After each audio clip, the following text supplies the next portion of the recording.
Sarap. Ito yun oh. Yung tuyot na adobo. Yung walang soy sauce. Yan. Yung nagmamantika. Isang kulo lang po. Ayan. Susunod ko na yung ating garlic. Plus the sibuyas. At marami. Sabay-sabay na sila. Asin. Malaki tayo asin. Okay. Ayan. Masarap kasi pag maraming atay ng manok. Hindi yung dilaw. Maglalagay ako nito. Turmeric powder.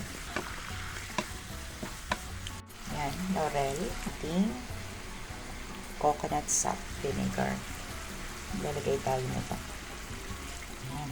So, tatakpan na po natin. Ito nga po pala ay walang soy sauce or toyo. Wala din patis. Asin lang po, paminta at turmeric powder lang po yung aking inilagay dito. Ito yung adobong gusto ko, oh, yung nagmamantika.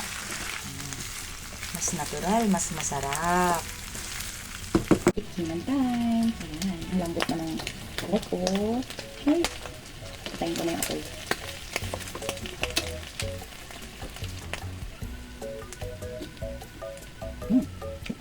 Sarap.